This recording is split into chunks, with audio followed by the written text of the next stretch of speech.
কাল এক রোগী এলেন, রিপোর্ট হাতে ধরেই ঘাবড়ে গেছেন। ডক্টর, আমার হিমোগ্লোবিন কম। কিছু সিরিয়াস নাকি? আসলে হিমোগ্লোবিন কম মানেই ভয় পাওয়ার মতো কিছু নয়, কিন্তু কারণটা জানা খুব জরুরি।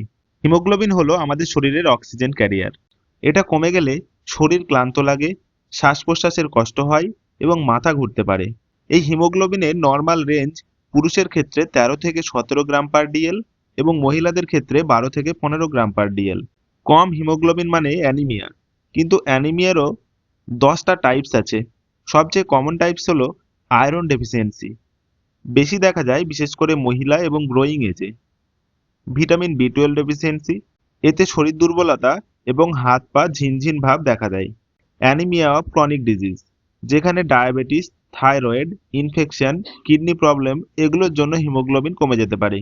Hidden bleeding, piles, ulcer, heavy period এগুলোর মাধ্যমে ব্লিডিং হলে অনেকে বুঝতেই পারেন না। সবচেয়ে বড় ভুল হলো হিমোগ্লোবিন কম মানে সঙ্গে সঙ্গেই আয়রন খাবো। না, কারণটা জানার আগেই সাপ্লিমেন্ট নিলে উল্টে ক্ষতি হতে পারে। কি চেক করা উচিত?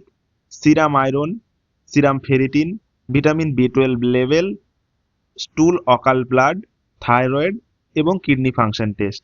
এগুলো দেখলেই পিকচার পরিষ্কার হয়ে যায়।